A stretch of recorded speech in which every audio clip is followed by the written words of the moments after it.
Boa noite, E aí, pessoal! Estamos aqui com o... Não é o La Casa de Papel. Você pode ter achado que ia ser La Casa de Papel, mas não é. Embora a gente esteja com o professor aqui. Aí, ó. Não exagera. La Casa dos Gorditos. Cheio de... A gente tá com biscoitinhos aqui, ó. Vários biscoitinhos. Spoiler. E na minha casa, aliás, sejam bem-vindos, né? La Casa de Darlisson. É verdade, La Casa de Darlisson. Sejam bem-vindos à minha Ao casa. vivo, direto da casa do Na Darlisson. casa do Darlisson. Mantivemos nosso horário, 8 horas em ponto. Detalhe, tudo funcionando, hein? Você Perfeito. viu Olha, que dessa olha. vez a técnica... O Edu hoje... que não é La Casa de Brilhante. Papel, né? Da Não, primeira não. pra segunda deu um up aí. Deu, Nossa, a gente tá... Nada pode sair errado, né? Nada, Não. nunca. Vamos com calma, E aí, né, galera? manda ver. Então, pessoal, estamos aqui com mais um Meeting Minds Live Session. Hoje com o tema neuromarketing, né? Esse nome que aparentemente pode ser esquisito, a não ser para quem trabalha nessa área e já conhece, né? A parte de marketing, publicidade, propaganda. Mas a ideia aqui, né? Como vocês já nos conhecem, é um bate-papo informal, não é? Não tem aula hoje. Não tem aula. Não inventa esse negócio de aula. Não, ninguém é que tá aqui para dar aula de Não. neuromarketing, ninguém é Tô neurocientista. fora. Sem Não, roteiro, sem script, Isso, sem nada. conhecimento PowerPoint. de vida, nada, experiência que a gente tem ao lado. Zero, não tem. Vamos criar junto. Não tem PowerPoint. A ideia aqui é a gente conversar um pouquinho e falar sobre esse assunto, que é extremamente interessante. Tenho certeza que quem não conhece e ficar conhecendo vai gostar, porque tem tudo a ver com o comportamento humano. E aí eu tenho dois caras aqui do meu lado que sabem tudo sobre comportamento humano. O Darlisson é repórter, né, comunicação de massa, e o Silvio é o cara que eu conheço que mais conhece história na vida. Então os caras de comportamento eles entendem. E eu tô aqui meio que para fazer a parte técnica e chata aí que ninguém gosta. É o que bola o plano, ou seja, o professor, né? Não, é o cara que sabe tudo, galera. Qualquer Não, coisa. sabe tudo também. 0800 Edu. Não, sabe tudo. Em teoria, sempre. Pô, Bom, já que você falou em teoria, É. então vamos começar, né? boa. Bom, acho que a maioria das pessoas já tem um contato mínimo, já ouviram falar sobre marketing, né? Alguns estudiosos, aí, algumas pessoas que trabalham com marketing ou estudam, já ouviram falar de nomes como Philip Kotler, por exemplo, que é o papa aí do marketing. Só que da onde veio o tal do neuromarketing e o que é o neuromarketing, né? O neuromarketing, na verdade, o termo neuromarketing surgiu lá com um professor, falando em professor, né? Surgiu com um professor de uma universidade. Ele não nega. Vai. Surgiu com um professor da Universidade da Holanda, chamado Alois Middits, acho que essa é a pronúncia, Alois Middits. Seu holandês tá muito bom. Melhorou muito da última vez. Melhorou bastante. Eu tenho estudado holandês. E, na verdade, começou a ser mais difundido e utilizado por um professor da onde? Basicamente, da onde saem todas as pesquisas do mundo, que é da Universidade de Harvard, nos Estados Unidos. Um cara chama... são fera lá, né? São fera. Um cara chamado Gerald Zaltman, que, na verdade, como é que ele começou a usar esse neuromarketing? Ele estudava, era professor de marketing, então ele já tinha conhecimento sobre essa parte de comunicação e como fazer marketing para as empresas e tal, e ele decidiu usar um equipamento de ressonância magnética. Ao invés de usar para a saúde, né, como a gente usa aí para fazer exame médico, ele resolveu fazer uma ressonância magnética do cérebro de algumas pessoas, usando conceitos de marketing e vendo na ressonância o que aparecia, o que acendia lá no cérebro das pessoas quando ele dava determinados estímulos. E aí ele começou a perceber que dessa forma podia ser usado esses equipamentos, né, esse tipo de tecnologia para ajudar na questão de divulgação de produtos e o marketing em si. E aí a ideia é a gente mostrar um pouquinho para vocês como funciona isso, né? Essa questão, aonde o comportamento humano influencia o marketing. Então a gente vai, nesse bate-papo aqui da gente, a gente vai falar um pouquinho sobre isso e vai procurar trazer as histórias, algumas coisas que a gente conhece. E se vocês tiverem perguntas, alguma coisa, coloca aí nos comentários que a gente vai procurar responder todo mundo aí, se a pergunta realmente estiver dentro aí do nosso conhecimento, que a ideia aqui, como a gente falou, não é ser nenhum expert, né? E sim trocar ideias com vocês.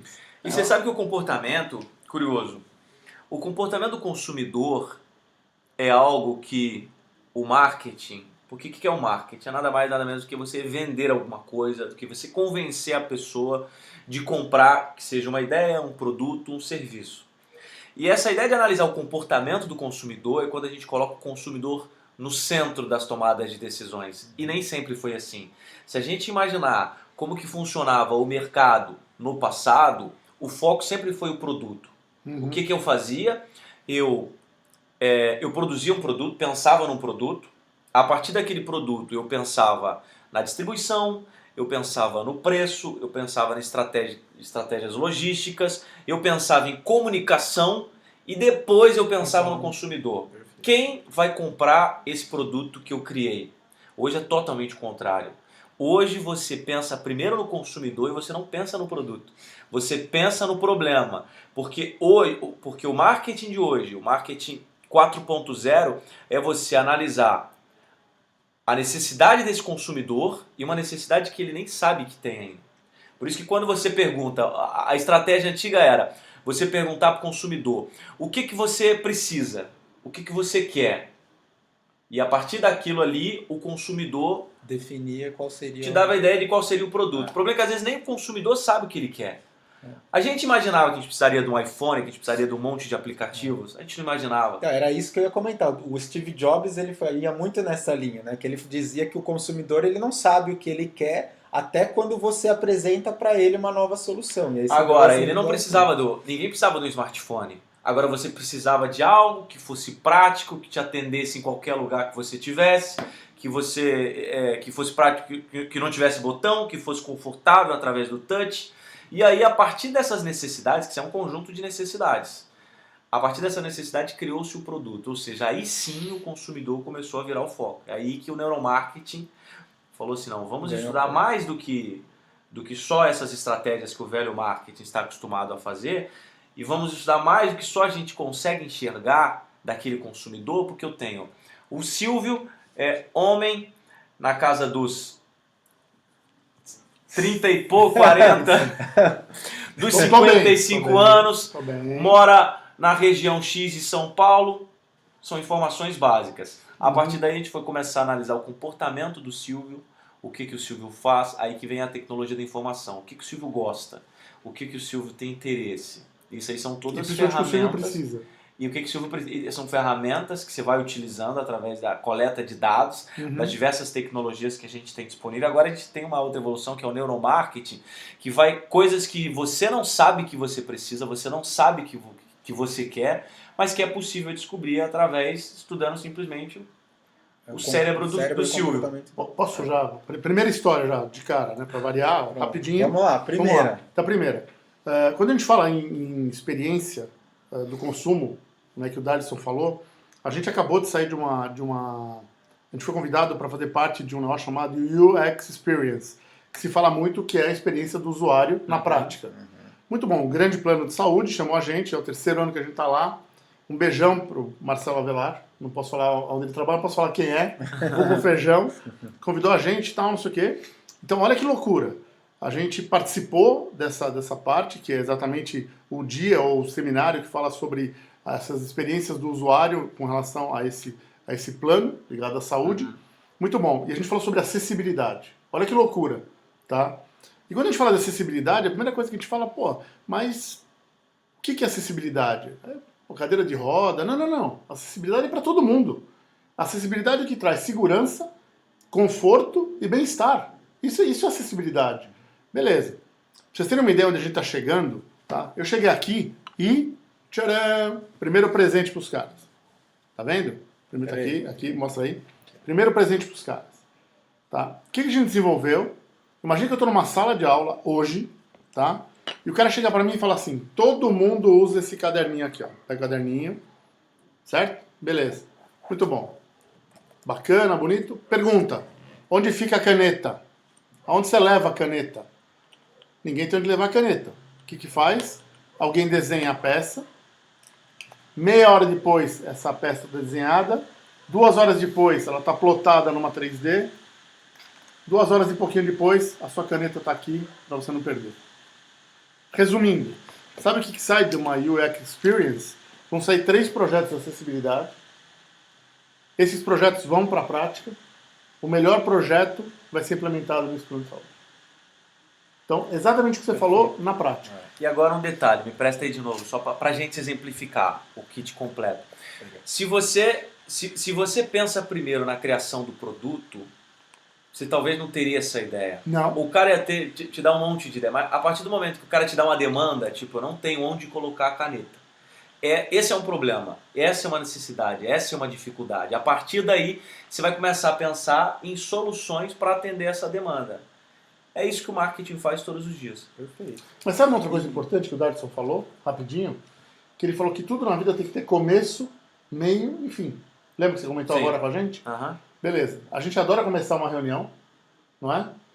O meio da reunião pode até ser mais ou menos, mas sabe para que serve o clipe também? Para lembrar que aquele assunto acabou. Você fecha o caderno, põe o clipe e fala, aquele assunto fechou. acabou. Fechou o assunto. Fechou o assunto. Esse assunto já tem que partir para o E próximo. o interessante do que o Darson estava falando, que realmente... Devolve o caderninho. Pode pegar.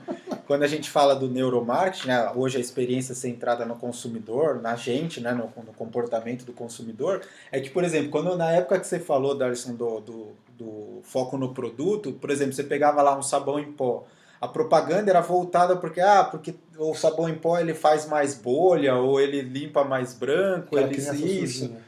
Então, aí Você o falava, foco, não brinca, você vai se sujar. Você vai se sujar. O foco era todo no produto, como o Darson falou, nas características do produto. Tem, sei lá, o item XPTO, lá o produto químico XPTO, mas não falava da criança que estava suja. Ele mostrava, eventualmente, uma figura de uma criança. Hoje, quando você assiste uma propaganda de sabão em pó, por exemplo, a emoção que está ligada naquela criança brincando, naquela atitude da criança poder fazer o que ela quer, porque depois a roupa vai pra máquina de lavar e você resolve o problema. A roupa tem cura. Exatamente, a roupa tem cura. A roupa tem cura. Então, deixa de ser o produto o foco principal e passa a ser, como o Darson falou, o consumidor, a pessoa, né? As nossas atitudes. E isso tudo começou justamente com esse desenvolvimento do neuromarketing. E por que isso? E um exemplo, você citou o sabão em pó, é um exemplo bom para a gente dar. O produto é o mesmo. Sabão em pó, basicamente, se você pega ali a primeira classe, que tem, sei lá, 3 marcas, a segunda classe, são praticamente a mesma coisa. É o mesmo sabão. Se você chega em casa, você abre a caixa do sabão em pó, de repente você coloca o sabão em pó num recipiente, por exemplo. Acabou, morreu-se ali a marca. Você tem o produto é tudo igual. E ele vai ficar ali 1 mês de uso, o produto sabão em pó. Agora, o que te faz escolher na gôndola do supermercado entre as 4 ou 5 marcas diferentes, se o produto é um só, se a função é uma só, se o efeito que você precisa é um só? E se você já jogou a embalagem fora? Exatamente. A embalagem já foi. A marca, depois que você começa a usar, a marca pouco importa. Porque ela vai te dar a mesma satisfação que outras marcas provavelmente vão dar. E aí que entra, que é o que a gente vai começar a entrar no assunto. Então, o que te faz decidir naquele momento entre A, B, C ou D é uma estratégia que é pensada, que é estruturada, que é colocada em prática e que você não faz a menor ideia e você é influenciado por aquilo. Guarda essa informação aí com carinho, que daqui a pouco a gente vai voltar nela e você vai entender o que o Darson acabou de falar, do poder da marca na hora de você escolher produtos que são praticamente iguais, mas por algum motivo você vai lá e escolhe o A e não o B. Mas para a gente chegar lá, a gente tem que entender o seguinte: bom, como é que a gente funciona? A gente, que eu digo, não é eu, o Darson e o Silvio, somos todos nós, o ser humano. Como é que o nosso cérebro funciona? Na verdade, existe uma teoria aí que já vem há um bom tempo sendo desenvolvida, que não do ponto de vista da anatomia do nosso cérebro, mas do ponto de vista de como ele funciona. Nós temos 3 cérebros durante a evolução aí lá de 450 milhões de anos atrás, né, da época das cavernas até hoje. Começou o desenvolvimento do nosso cérebro e a primeira parte é o que a gente chama de cérebro reptiliano, né, ou cérebro primitivo, ou cérebro antigo, aí vários autores usam nomes diferentes. E com o passar da evolução, apareceu a segunda parte do cérebro, né, que o primeiro estava montado lá no final da nossa coluna vertebral, depois veio a segunda parte, que é o cérebro límbico, que então teve lá sua função, que a gente vai falar daqui a pouco. E mais agora, para os últimos, vamos dizer aí, para os últimos anos, né, quando a gente diz últimos aí, algumas centenas, milhares de anos, a gente desenvolveu o neocórtex, que é o nosso cérebro racional. Legal, então se a gente tem três, como é que funciona isso? Então, basicamente, esses três aí, eles são mais ou menos como nós aqui. O cérebro racional, pelo que eles falam aí, sou eu. Não. A gente não fala, não. O mundo inteiro fala. A gente não fala, não. Ele sabe que ele é assim. Tá, então Ele o cérebro sabe. racional sou eu, o cara dos números, das estatísticas. É, só mostrar o cara- cara. Olha aqui, ó. Olha a prova aqui, ó. O cara das informações e tal, beleza. Aí tem o cérebro límbico, é o cara, né, da parte do nosso cérebro das emoções. Quem que é o cara das emoções O aqui? gordinho. É o cara que conta a Faz história. bolachinha pros caras, tá vendo, ó? É o cara que Entendeu? chora quando tem aquela Chora. emoção forte. Chora. Entendeu? Então Corta a Faz fita chorar, do supermercado, faz chora. chorar, sente. faz chorar, Chora. sente, arrepia. Né? Então, assim, aqui o nosso. Chora. Se nós fôssemos aqui um cérebro, eu seria o neocórtex, o Silvião aqui o cérebro límbico, e quem ficou? O Por reptiliano. que eu sou o réptil? Calma, Você não é o calma. réptil. Não, Calma, eu sou o calma. primitivo. Calma. Não é por causa da sua barba, não é porque você usa TACAP, não é nada disso. É porque o Darlison é o hashtag repórter do povo, é o cara da galera, não é, Silvio? É o É o cara da que sabe mídia, falar. é o cara É o cara que carismático. Ou seja, aí você que está do outro lado da telinha, me responde aí. Desses três, quem você acha que manda na bagaça? Responde aí, Silvio. A Solange. Não! Não. A A Aninha, Solange, Aninha. não, também não. Não são as mulheres que mandam. Não, Nesse foi um ato caso- falho. No nosso caso, No óbvio, nosso caso, é o Darlison. Quem manda é o Darlison. É o Darlison, É o cara do povo. Não, é Ou o cara que seja, sabe dar o recado. sim. Entendeu? É o cara que ia lá, tem que caçar, o cara ia lá, caçava, trazia a caça e acabou, meu. Então, O cara do recado. Em resumo, do que o Silvio está falando, do que a gente colocou, o que acontece? O cérebro, nosso cérebro antigo, que foi o primeiro a ser desenvolvido, é como um ancião aí, né? Quando a gente tem lá o nosso avô, o bisavô, todo mundo para escutar as histórias, tem experiência. É a mesma coisa, o nosso cérebro que começou é ele que decide. A questão é que nós achamos que a gente é mais racional do que emocional, quando na verdade a gente não é. Então o que decide, né, o que os pesquisadores descobriram no neuromarketing é que quem decide é o nosso cérebro reptiliano ou primitivo, que é o nosso cérebro que basicamente é responsável pela nossa sobrevivência. Eu queria que você desse um exemplo claro, e você dá um exemplo muito bom sobre o cérebro reptiliano. Qual que é a função dele? Você falou da sobrevivência, né? E ele é movido pelo medo, por uma série de sensações, que é o que te faz dar a resposta rápida. Exato. E você sempre dá aqueles exemplos do homem primitivo, do que faz a pessoa correr e tudo, acho uma boa explicação. O cérebro reptiliano, na verdade, ele é responsável pelo nosso comportamento do lutar ou fugir. Né? Então, lá quando os nossos parentes primitivos, lá, como o Darson falou na época das cavernas, quando eles encontravam lá um tigre dente de sabre, ou ele corria, né, ele fugia, ou ele lutava. E aí o cérebro preparava o corpo, lá despejava um monte de hormônio através dos nossos neurotransmissores lá que fazia a gente lutar ou fugir. Basicamente eram esses dois instintos. Né? E aí por conta disso o que acontece? Nossa evolução, nós somos descendentes daqueles que se pouparam. Porque se toda vez você tinha que correr do leão do tigre dente de sabre e você tinha que fugir das intempéries, tinha que caçar todo dia, senão você morria de fome, na verdade quem sobreviveu, né, segundo até a teoria do Darwin, lá, né, não é o mais forte, é o que se adapta melhor, nós somos descendentes daqueles que se adaptaram melhor. E é por isso que a gente explica muitas dessas questões de nós sermos procrastinadores, né? A gente deixa para amanhã. Para quê? Porque o nosso cérebro quer poupar energia.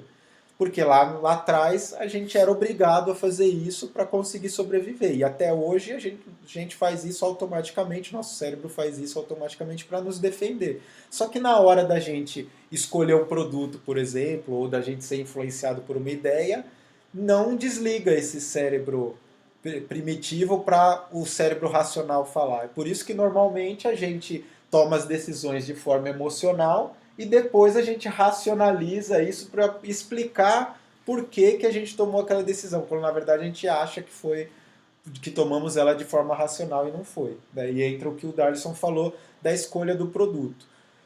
O Darlison, ele, no último evento que a gente fez lá do Meeting Minds, ele falou um pouco sobre essa questão do neuromarketing e tal, e ele trouxe um exemplo muito legal que eu queria que você contasse para o pessoal, Darlison, a respeito do poder, né, que uma história, por exemplo, que atinge direto o nosso emocional tem na hora de vender um produto. Fala pro pessoal aquela que eu achei muito legal. E curioso, né? Quem foi que bolou essa pesquisa foi um jornalista. Tinha que ser, né? Foi um jornalista. Muito legal isso aí. Neuromarketing por cima da gente, você percebeu, né? Isso baseado assim, nas várias estratégias que os marqueteiros... Não, aqui tá tranquilo. As várias estratégias que os marqueteiros... Eu sou meio gordinho, assim, eu ocupo 2/3 da tela. Você tá só a metade de vez em quando. É por isso que eu pedi pra ele vir pra cá. E uma dessas estratégias, entre as várias, é essa do storytelling, que é uma que eu gosto muito, porque é algo que tem a ver com contar histórias, que é algo que eu faço no dia a dia na televisão como jornalista, né? E aí esse jornalista, ele queria entender o valor das coisas. E o valor das coisas, ele depende do ponto de vista, depende do ângulo e depende da história que se conta, né? O que ele fez? Ele fez uma pesquisa empírica, ele foi num site eBay, uma espécie de Mercado Livre, e começou a garimpar produtos aleatórios que não faziam o menor sentido fora do contexto. Então ele comprou 200 produtos avaliados na média de R$4 cada um desses produtos. Então tinha produto de R$2, tinha produto de R$10. E aí ele convidou 200 escritores para escrever 200 histórias, cada uma história diferente sobre um produto, para depois disponibilizar esses produtos de volta à venda, só que com uma história. E aí, para surpresa de todos, vou dar um exemplo aqui, porque essa é muito curiosa aqui, eu deixei separado. Por exemplo, um dos produtos é algo assim que vocês a princípio vão rir, porque não faz o menor sentido, que é uma coisa que naturalmente ninguém daria nada. Vocês estão vendo esse cavalinho pocotó? Isso é uma cabeça de cavalo, isso aqui deve ser de plástico, isso aqui deve ser da China, um preço irrisório para produzir, que ele pagou R$3,50 nesse cavalo. A partir daí, um dos escritores fez uma história em que envolvia uma história de família, do passado, da criação dele. E essa história, quando ele foi vender o cavalo, divulgou essa história. Olha para vocês verem quanto que custou o cavalo. Uau, arremataram por R$227. Conseguiu vender. Dos 200 produtos que ele comprou, em que ele gastou R$800, todos eles, ele vendeu tudo por R$48.800. Simplesmente por causa das histórias que eram contadas. E aí que o marketing consegue o seu objetivo, que é você entender a cabeça do seu consumidor e conseguir atingi-lo. A gente pode falar atingi-lo às vezes de uma forma pejorativa, né? Porque você pode pensar como influência, como manipulação, mas você consegue fazer com que aquela pessoa tome uma decisão baseado em algo que você projetou em cima dele. Então essa é a história do storytelling. Começar a desconfiar das histórias que a gente escuta, que a gente lê. Veja, pessoal, se você não está convencido ainda com essa história que o Darlison comentou, que é incrível, né? Sensacional a maneira como, pelo menos olhando do ponto de vista da ideia dele, né? De comprar 200 produtos, arrematar lá 200, posso dizer entre aspas, aí, tranqueiras e depois fazer aquilo ter valor, ter um valor real a ponto das pessoas pagarem um dinheiro bem mais alto. Se você ainda não está convencido aí, ó, olha só esse outro exemplo clássico aí do neuromarketing. Teve um pesquisador também chamado Red Montague, que também é um desses bambambãs aí do neuromarketing, que ele fez o seguinte experimento. Ele pegou algumas pessoas e propôs lá no passado um teste cego para definir se as pessoas escolhiam Pepsi ou Coca-Cola. E aí ele pegou essas pessoas num teste cego e pediu para as pessoas beberem lá a Pepsi e a Coca-Cola, e 50% das pessoas que beberam lá no teste cego escolheram a Pepsi, né, dizendo que era melhor. Elas gostaram mais, seja lá por qual critério for, o gosto, enfim, por algum motivo elas beberam refrigerante e gostaram mais, e era a Pepsi, né? Até então elas não sabiam. Depois, o que ele fez? Ele pegou essas mesmas pessoas e aí, sem provar, sem teste cego, perguntou qual o refrigerante que elas preferiam. E aí, pasmem que apenas, nesse caso, apenas 25% das pessoas, ou seja, enquanto da outra vez metade tinha escolhido, apenas um quarto, 25% das pessoas disseram que preferia Pepsi. Ou seja, ele ficou, né, intrigado, começou a estudar, e aí o que ele descobriu, justamente fazendo essas pesquisas e utilizando os equipamentos de ressonância, ele percebeu que quando a pessoa escolhia no teste cego, acendia no equipamento lá de ressonância uma área do cérebro que era responsável pela recompensa, pelo prazer. Assim como nós temos, por exemplo, prazer quando a gente vai na academia, lá libera endorfina e tal, o cérebro acendia por prazer dele estar tomando aquele refrigerante. Então o estímulo era realmente do prazer, da recompensa que o cérebro enxergava naquele refrigerante.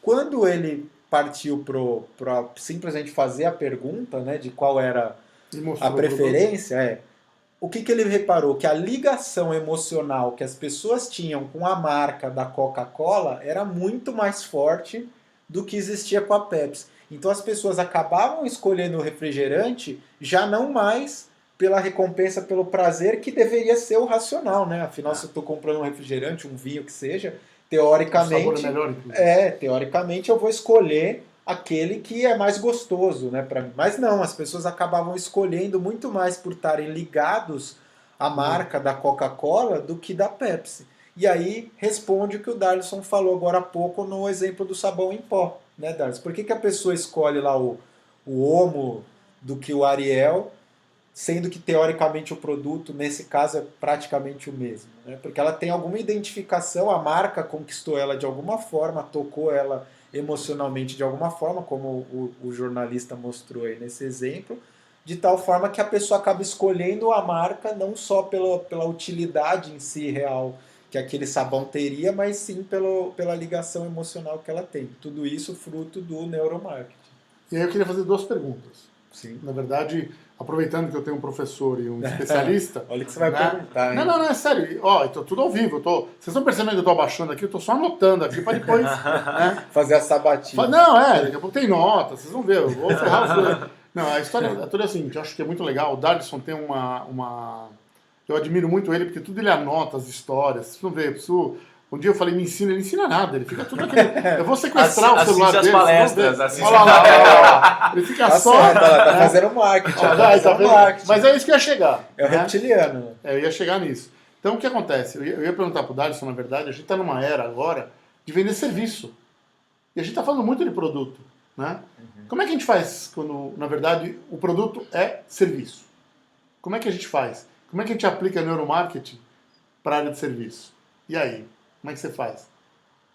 E aí? Alguma contribuição aí? Posso falar? Vou perguntar para os universitários?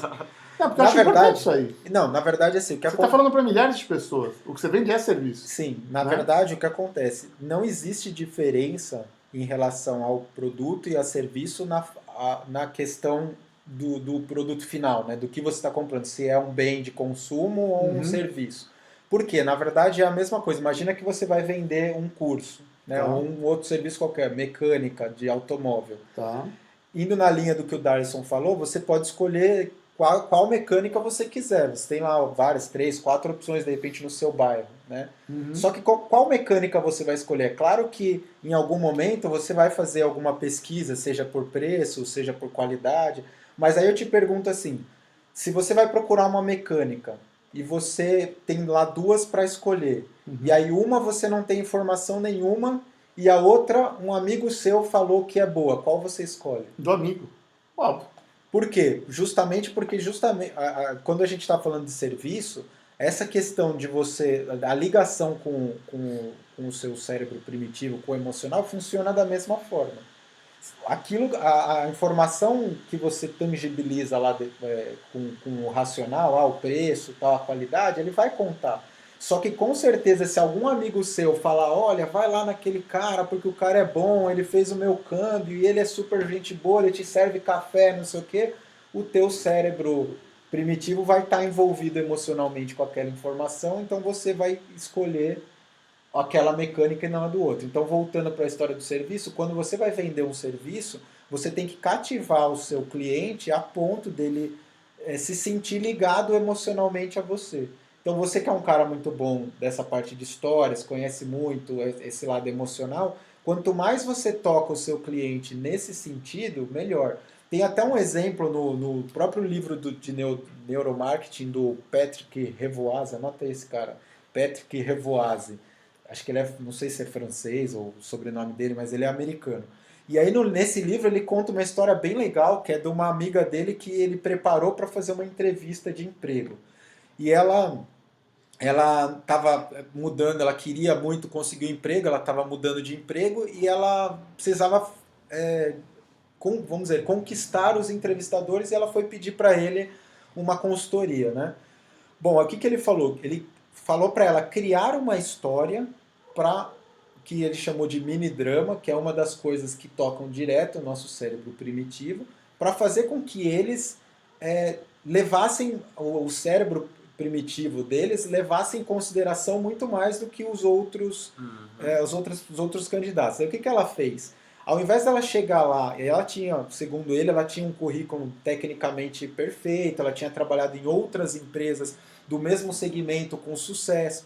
Então, ao invés dela preparar um PowerPoint e chegar lá e falar, eu sou boa nisso, nisso, naquilo, eu tenho essas características, ela encenou, ela chegou na frente do vice-presidente de vendas, do diretor de RH e do diretor de contratação, lá são duas figuras diferentes, e ela simplesmente encenou, né, uma simulação, né, de distribuidores lá dos equipamentos que ela iria dar suporte se ela fosse contratada, que ficava na Venezuela, ela era bilíngue, e isso era uma dos pré-requisitos da vaga, e ela encenou como sendo o venezuelano, que ela chamou de Marco, primeiro mostrando o desespero que era ele tentar falar às 6h30 da tarde com a empresa e não conseguir suporte, porque lá na Venezuela era 10h30 da noite e ele estava falando 6h30 da tarde lá em São Francisco, não tinha ninguém, ele não conseguia suporte, então ela encenou isso no telefone, e depois ela fez a mesma encenação com ela trabalhando, dando o suporte direto a ele, conversando em castelhano. Então ela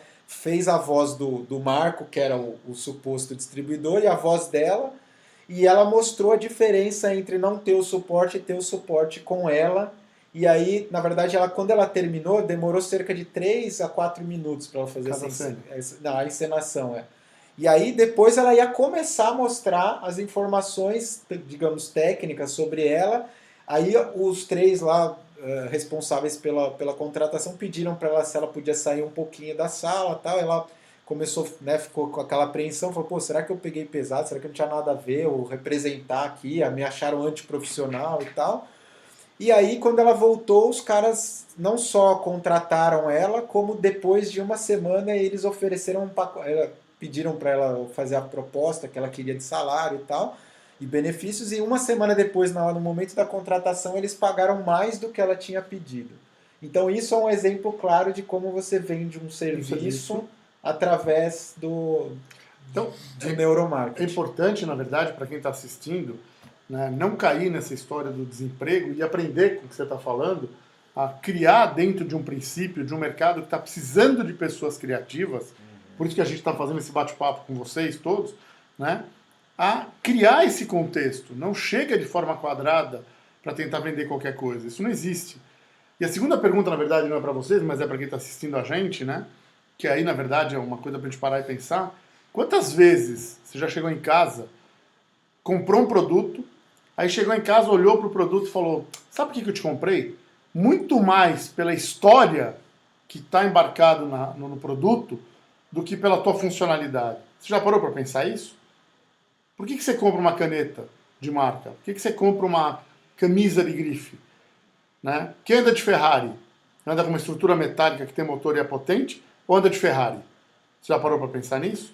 O que é um campeonato de Fórmula 1? Quem acompanha? Né? Por que você tem dois grupos divididos? Né? O pessoal de ponta e o pessoal que está chegando e está querendo chegar na ponta. Tudo isso é neuromarketing. Às vezes você fala, pô, mas qual é a graça de assistir a Fórmula 1? Total! E eu não estou fazendo aqui spoiler, pelo amor de Deus, não é isso, porque eu curto. mas a briga dos caras em querer conquistar aquele espaço que todo mundo acha inalcançável. Né? O pessoal acha inalcançável. E dentro disso que você está falando, você olha que coisa louca, né? Tem um outro cara aí, um cara chamado Stephen Quartz, que é um neurocientista lá do Instituto Depois de a gente passa Tecnologia. para vocês, tá? Esses nomes todos, como é que é o negócio? Stephen Eu tô Quartz. marcando tudo aqui. E só um parêntese, o exemplo que você deu da dica que esse pesquisador deu para a amiga para fazer a entrevista, isso tem tudo a ver com a nosso último bate-papo aqui em casa de comunicação criativa. Exatamente. Então, se você se interessou pelo assunto, a gente deu vários exemplos, deu o exemplo do currículo, a gente deu vários exemplos de comunicação do mendigo, do sinal, do morador de rua. Ou seja, são várias estratégias, acho interessante. Dá uma vasculhada aqui depois no perfil, aqui na página do Liga do Saber, para você ter esse conhecimento também, que foi um bate-papo muito rico, muito interessante. É comunicação criativa, procura na página aí. Aliás, tudo que a gente faz é conversando com vocês. E se alguém alguém tiver alguma pergunta, manda ver. Então vamos por aqui. Então, aí eu tava falando, esse cara Boa. aí, o Stephen Quartz, ele é um neurocientista lá do Instituto de Tecnologia da Califórnia. Olha a sacada do cara, né? Acho que o cara ficou bilionário, mas o que ele fez? Ele desenvolveu um método, através dessa questão da ressonância, ele pegou 40 pessoas voluntárias e ele colocou lá numa máquina, né, de ressonância, lá que quem não conhece, você fica deitado lá, é até um negócio bem desconfortável assim. Só que aí o que ele fez? Ele colocou um espelho assim em cima da pessoa e ele projetava filmes no espelho. Então ele projetou lá Casablanca, projetou o Gênio Indomável, alguns clássicos, e aí ele media no aparelho qual era a reação das pessoas em relação à história, né, do filme. Ou seja, com isso ele conseguiu mapear quais filmes tinham pretensão de ser blockbuster, de ser campeões de bilheteria, e ele vendeu esse método para os estúdios para que os caras fizessem trailer, e no trailer os caras já soubessem se o filme tem potencial para ser um blockbuster ou não.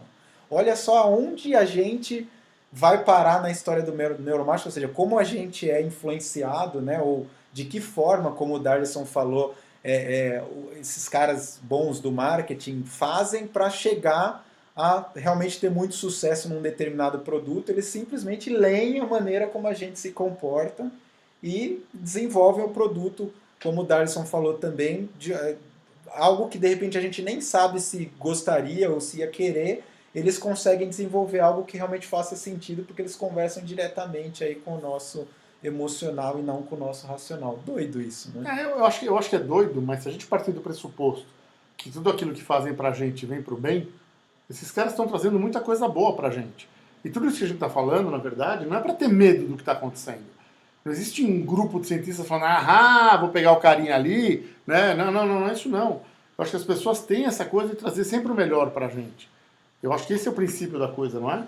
Mas eu acho que serve como alerta também, porque a guerra comercial, a gente sabe que é algo que às vezes vai além do bom senso, além do aceitável, pela lucratividade, pelo dinheiro, porque é um mercado gigante, às vezes com poucos players, mas com muito dinheiro envolvido. E com muitas pessoas que podem ser alvo desses marqueteiros. Então acho que esse bate-papo vale muito como dica, vale muito como instrução para a gente começar a questionar cada uma das nossas decisões. Porque a tendência, quantas funções o nosso corpo faz, quantos comandos o nosso cérebro dá. Ao mesmo tempo, eu estou falando, eu estou respirando, eu estou pensando que eu vou falar daqui a pouco, eu estou analisando a afeição de vocês, ou seja, meu cérebro está a milhão. Imagine se o nosso cérebro tiver que tomar cada decisão dessas. Nosso cérebro não tem condições, ou seja, despenderia toda energia para pensar em respirar, para pensar em falar. Então, muitas das coisas ele faz de modo automático. Então, imagina quanto ninguém para pensar, às vezes, para racionalizar. Você deu o exemplo da Pepsi e da Coca. Por que às vezes a gente acha, por exemplo, a Coca mais gostosa, vendo o rótulo? Porque a gente já colocou de forma intrínseca dentro do nosso cérebro que a Coca-Cola pra gente é mais gostosa, que está ligado a algo emocional, está ligado a algo afetivo. Você lembra da história, você lembra do fim de ano, você com sua família, no Natal, aquela Coca, o ursinho fofo, carinhoso. E aquilo o seu cérebro já registrou, ele não quer toda hora que você está no supermercado pensar Pepsi ou Coca. Ele vai pegar, você vai pegar automaticamente sem pensar, entendeu? Então, assim, começar a questionar essas ordens que o nosso cérebro dá de forma involuntária, de forma não racional. Isso que você falou, Dressa, é perfeito, porque inclusive tem uma área da economia comportamental que estuda, inclusive a minha palestra lá do Meeting Minds falava sobre isso, que é justamente como o nosso cérebro toma decisões baseado em atalhos mentais, que é o que você falou. Não daria pra gente. Imagina se toda vez que a gente acordasse e fosse colocar uma calça, a gente tivesse que ficar analisando racionalmente que calça. Não, é o cérebro, ele automatiza isso do jeito que você falou, exatamente do jeito que você falou. Só que isso tem um lado bom, porque ele nos poupa uma imensidão de energia, ele nos faz viver mais tempo, exato. Só que o que acontece, por outro lado, a gente acaba caindo em diversas armadilhas, e aí entra bem colocado o seu vamos tomar cuidado, porque, como você falou, Silvio, eu também concordo com você que a ideia aqui não é nenhuma teoria da conspiração e nem nenhum grupo de cientistas querendo pink cérebro, querendo dominar o mundo. Porém, a gente sabe que também existe aquela corrente que usa esse tipo de estudo para manipulação, né? E aí vem o conceito da diferença entre o que é persuasão e o que é manipulação, né? A persuasão, que é basicamente o que os bons marqueteiros fazem em relação ao neuromarketing, que é fazer algo que é bom para nós e bom para eles, ou seja, eu ganho e eles ganham, né? Eles vendem e eu ganho algo de qualidade, que seja bom, que me interessa. Isso é persuasão, ele está me convencendo a fazer algo que é bom para mim e bom para ele. A manipulação é quando na verdade só é bom para mim, ou no caso aí só é bom para ele, e eu me lasco. Quer dizer, ele vai ganhar o dinheiro dele e eu fico com a bomba na mão. Aí passa a ser manipulação, e aí é o que o Darcy falou, a gente tem que tomar cuidado com o que a gente vê, começar a filtrar, porque esses atalhos mentais fazem com que a gente caia em algumas armadilhas dessa, né? Então, por exemplo, um dos gatilhos mentais mais conhecidos, aí para quem não conhece, gatilho mental é aquilo que faz a gente se mover, tomar decisão, né? Um dos gatilhos mentais que a gente tem, tenho certeza que quem está assistindo, e você, eu, todos nós temos exemplos disso, é o gatilho da reciprocidade. Ou seja, toda vez que alguém faz algo legal para você, naturalmente é intrínseco, não é racional. Você se sente na obrigação de retornar algo legal para aquela pessoa. Então, quando, por exemplo, o Darlison chega e me convida aqui para jantar, aí eu venho e tal, passa um tempo, eu quero convidar, mas não é por obrigação, não é aquela coisa assim, porque ele me convidou, não, é porque emocionalmente dentro de mim fala, pô, o Darlison fez uma atitude bacana para mim e eu quero retribuir. Isso é uma norma social e já vem de milhares de anos. Só que, por exemplo, vou dar um exemplo que tem no livro, se você quer anotar, é do Robert Cialdini aí, As Armas da Persuasão. Muito legal esse livro. Ele dá um exemplo de como, por exemplo, os Hare Krishnas conseguiram aumentar o número de doações para eles em um determinado momento. Eles iam lá, normalmente eles iam lá nas estações de trem, aeroportos, local de muitas pessoas, e tentavam, né, enfim, vender lá os livros dele, as mensagens, os produtos, enfim, que eles tinham. Eu não conheço, não participo, mas, enfim, eles tinham lá os produtos que eles queriam que as pessoas lessem, comercializassem e tal. E como tudo é difícil, não é fácil, as pessoas estão andando, não tem tempo e tal, as pessoas passavam batido. O que eles descobriram? Eles descobriram esse gatilho da reciprocidade, e o que eles faziam? Eles começaram a andar com um cesto de rosas, e eles iam lá no aeroporto e tal, eles viam normalmente uma mulher, né, que gosta mais de flor do que homem, e eles não falavam nada, eles ofereciam a rosa como um presente para a mulher, e pediam, posso falar com você 5 minutos? Automaticamente a pessoa concordava, eles falavam que eles precisavam falar, e no final eles ofereciam lá o livrinho, enfim, o produto deles, e claro que a maioria das pessoas acabava comprando ou contribuindo, não sei se era compra ou se era contribuição, mas a pessoa acabava atingindo o objetivo que eles queriam, por quê? Justamente por essa reciprocidade de, ele me deu uma rosa, e ela se sentia meio que na obrigação de retribuir de alguma forma. Então a gente tem que tomar cuidado com isso, principalmente quando a gente vê o quê? Essas promoções de super promoção, mega liquidação, que às vezes estão te empurrando alguma coisa que você nem quer, mas para com um fundo de te vender algo que eles querem. Então tem que tomar cuidado com E eu vou isso. chamar a atenção para uma outra coisa que já é um nível acima da comunicação do marketing. A comunicação do marketing vai ser cada vez mais exclusiva, cada vez mais segmentada. Porque na comunicação de massa eu tinha um anunciante com um comercial sendo exibido para todo o público. Para criança, para adolescente, para adulto, para homem, para mulher, para rico, para pobre, para negro, para branco. E agora não, agora com a segmentação, principalmente agora na internet, com a tecnologia de dados, eu posso encontrar O cara o que Silvio. E eu vou comunicar com o Silvio. O Silvio, ele pode ter a mesma faixa etária do Luiz, ele pode morar na mesma região do Luiz, mas o Silvio gosta de basquete, o Luiz gosta de futebol. O Silvio gosta de jazz, o Luiz gosta de rock. E eu vou comunicar de formas diferentes. E aí, quando eu vejo uma comunicação que está falando comigo, com o Darlis, eu vou ficar tentado a comprar. Porque está falando comigo e está usando o meu nome.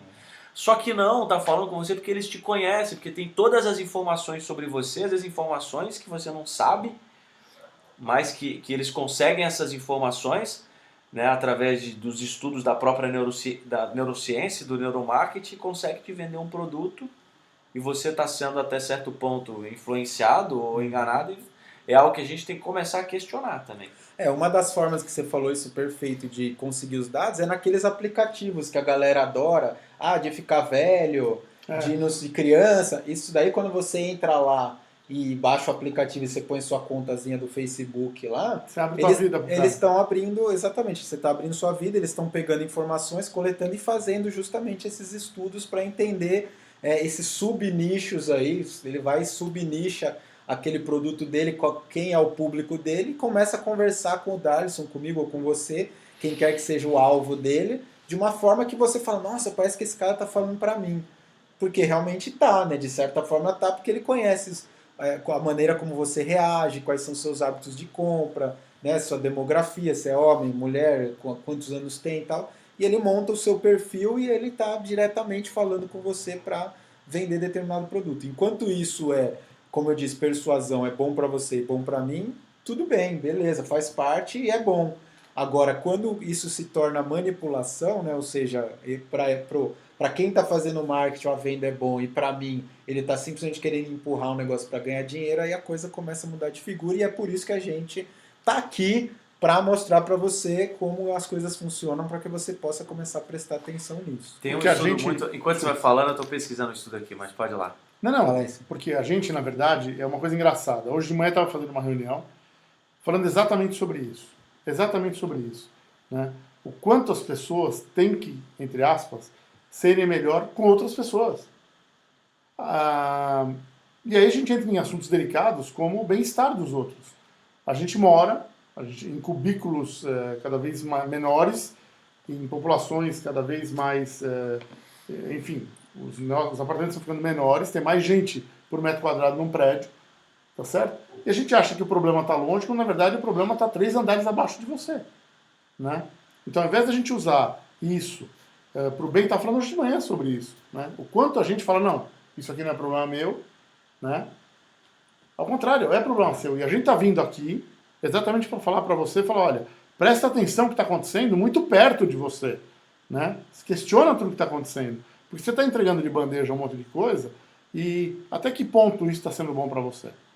Né? Até que ponto, de repente, o mundo não está fazendo alguma coisa que não vai trazer tanta coisa boa para você? Enquanto Né? o Darlison vê aqui o ponto que ele está checando para passar para a galera, é muito do que tem sido discutido essa questão entre aspas, a invasão de privacidade, né, que querendo ou não as redes sociais causam, muito por nossa culpa mesmo, que a gente dispõe isso.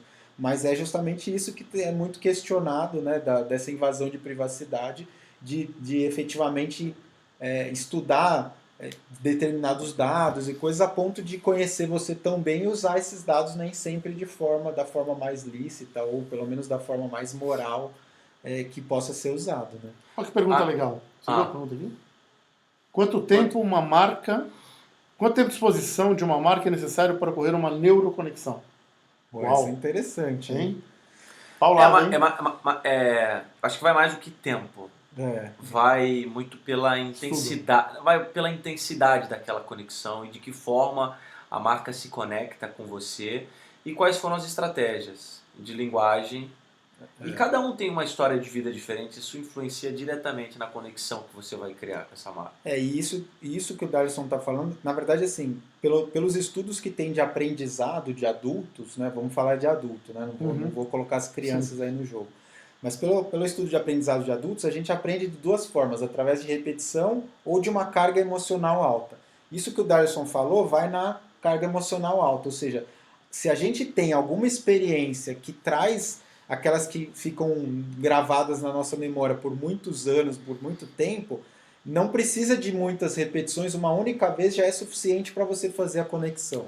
Agora, em outros casos, quando você não tem essa emoção forte, é através da repetição que você acaba criando essa conexão. Por isso é que antigamente tinham, e até hoje ainda existe, né, a questão dos anúncios, de ficar, né, batendo, o anunciante fica lá exibindo 200 vezes o mesmo anúncio, porque querendo ou não, ainda, né, os estudos mostram que mesmo a gente achando chato, por exemplo, anúncio do Facebook é considerado hoje o mais odioso pelas pessoas. Todo mundo vai lá e aperta o... Aí você pensa, por que os caras continuam anunciando? Se todo mundo vai lá... Você passa anúncio do Facebook? Quando você entra, desculpa, do YouTube... Quando você entra no YouTube e você vê lá... Eu ia falar YouTube. YouTube, eu falei errado, YouTube. Quando você entra no YouTube, começa o vídeo, aparece um anúncio. Você vai lá e pula o anúncio? Direto. Eu, 100% das vezes... Eu fui numa palestra uma vez, fui uma vez numa palestra que ela falou, a tecla mais usada no mundo é o skip, é o pule. Pode ver, a tecla mais usada no mundo. Começa no YouTube... e por que as pessoas continuam anunciando? Por exemplo, vou te dar um exemplo. No meu caso, eu lembro do Wix. Eu cansei de ver anúncio do Wix, mesmo passando eu me lembro do Wix. Você sabe quantos anúncios você está sujeito num dia? Essa eu não tenho ideia. Atenção para o dado. Atenção para a estatística. Quantos anúncios você vê num dia? Que aparecem para você em qualquer lugar? Nossa, eu diria que são 4 mil. Milhares. Eu falo milhares. 4 mil anúncios por dia que você tem acesso. Uau. Guarda essa aí. E é todo mundo querendo o seu dinheiro, todo mundo querendo a sua atenção, querendo algo para você. Eu consegui aquele dado que foi uma pesquisa feita com 82 mil voluntários usuários do Facebook. E é para ver o quanto o Facebook conhece você. Com 10 likes, analisando 10 curtidas do seu perfil no Facebook, ele te conhece mais, o Facebook te conhece mais do que um colega de trabalho. Nossa. 70 likes conhece mais do que um amigo.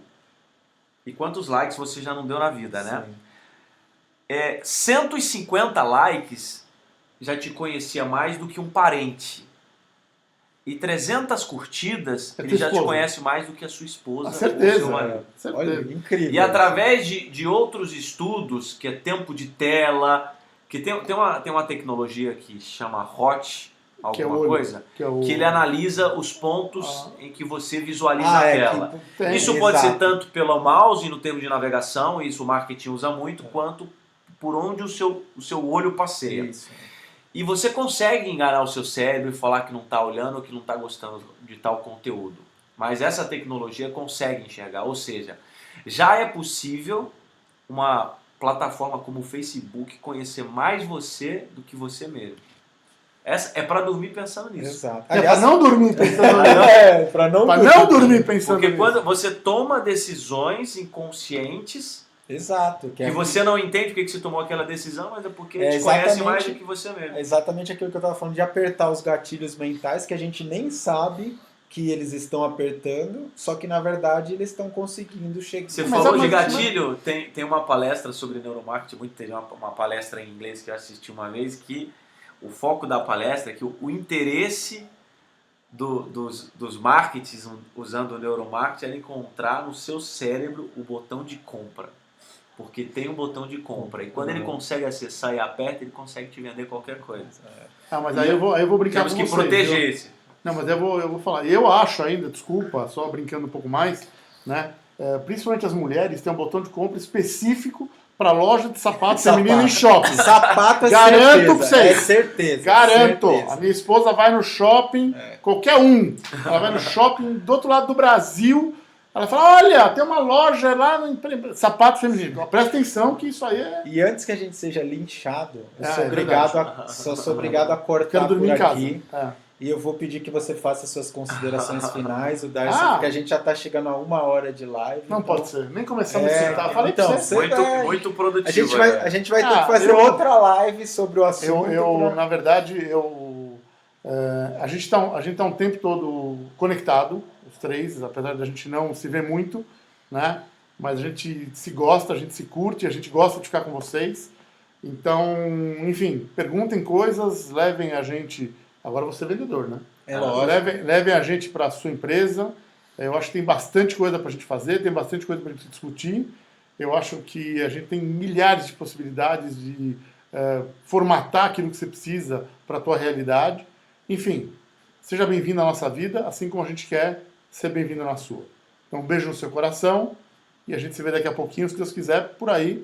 Porque gordo só come gordice, então sorvete, waffle, pizza, hamburgueria. Aliás, ele faz uma pizza maravilhosa, mas tudo bem. Obrigado, galera. Fiquem com Deus, um beijo no coração de vocês e logo, logo a gente está de volta. Eu convido vocês a continuarem me acompanhando pelas redes sociais, @DarlisonDutra na maioria delas, diariamente no SBT também, nos jornais Primeiro Impacto, SBT Brasil. E é isso aí, tiverem dúvidas podem mandar pra gente, vai ser um prazer muito grande tirar um tempinho para responder e contribuir com a evolução de todo mundo, fazendo um mundo melhor, mais consciente, nosso propósito e missão de vida. Exatamente. Isso aí, missão de Aliás, vida. os stories do Darlison são sensacionais. Quem não assistiu, assista, porque vale a pena. Vale a pena mesmo. E aí, pessoal, a minha mensagem final é, se vocês tiverem temas, quem assistir depois, eventualmente, a gravação...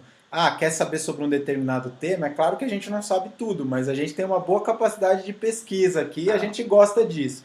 Então, se tem algum tema que você gosta, principalmente a ver com comunicação, treinamento, enfim, coaching, jornalismo, coloca aí nos comentários ou manda pra gente que a gente vai montar uma live aí, se tiver dentro do nosso conhecimento, a gente monta uma live aí para fazer e compartilhar com vocês. E não esqueçam que dentro dessa nossa série do Meeting Minds Live Session, na quinta-feira eu vou fazer uma live sobre cartão de crédito, tá? Agora usando meus conhecimentos de educação financeira, então a live vai ser do cartão de crédito deixar de ser o vilão para ser o herói, coisa que a maioria das pessoas muitas vezes não conhecem. E para quem gosta também do assunto de educação financeira, dia 24, sábado, dia 24 de agosto, a gente vai ter o novo Meeting Minds. A gente fez tivemos a honra de estar juntos no primeiro Meeting Minds. E vamos bolar um pro final do ano. Mas no próximo a gente vai inventar final do alguma ano coisa. Tá aí, nós vamos inventar. Para vocês. Presente para você de Natal. Então, por favor. É isso final aí. de ano, aguardem o Meeting Mind de comportamento, se Deus quiser. É isso aí. Pode ser, fechado. Então, já, primeiro... E agora, 24/8, tem o Meeting Minds Educação Financeira, né, que temos 4 palestrantes aí falando sobre os assuntos de educação financeira e investimentos, quem quer conhecer renda variável. Já passa o nome da equipe, a galera já ir pesquisando. Quem quiser pesquisar, bom, eu vou falar sobre a parte de poupar e investir, o Edward Cláudio Júnior, que é coach e educador financeiro, vai falar sobre os conceitos de educação financeira, o que você precisa saber para potencializar o seu dinheiro.